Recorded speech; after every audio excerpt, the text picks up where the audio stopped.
إن في ذلك لعبرة لمن يخشى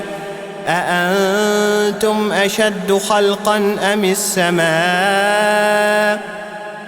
بناها رفع سمكها فسواها وأغطش ليلها وأخرج ضحاها. أعوذ بالله من الشيطان الرجيم. بسم الله الرحمن الرحيم. هل أتاك حديث موسى إذ ناداه ربه بالوادي المقدس طوى اذهب إلى فرعون إنه طغى فقل هل لك إلى أن تزكى وأهديك إلى ربك فتخشى فأراه الآية الكبرى فكذب وعصى ثم أدبر يسعى فحشر فنادى فقال أنا ربكم الأعلى فأخذه الله نكال الآخرة والأولى إن في ذلك لعبرة لمن يخشى أأنتم أشد خلقا أم السماء بناها رفع سمكها فسواها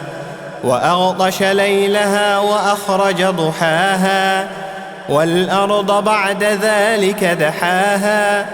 والأرض بعد ذلك دحاها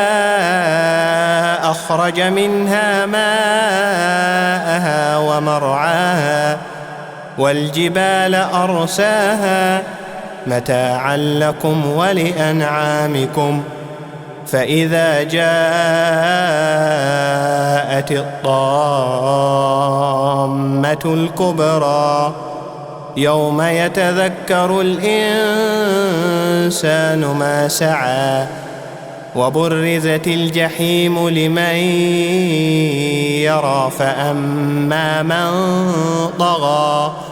وآثر الحياة الدنيا فإن الجحيم هي المأوى وأما من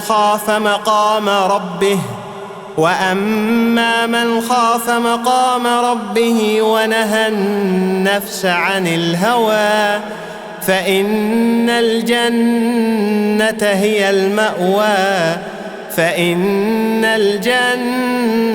هي المأوى يسألونك عن الساعة أيان مرساها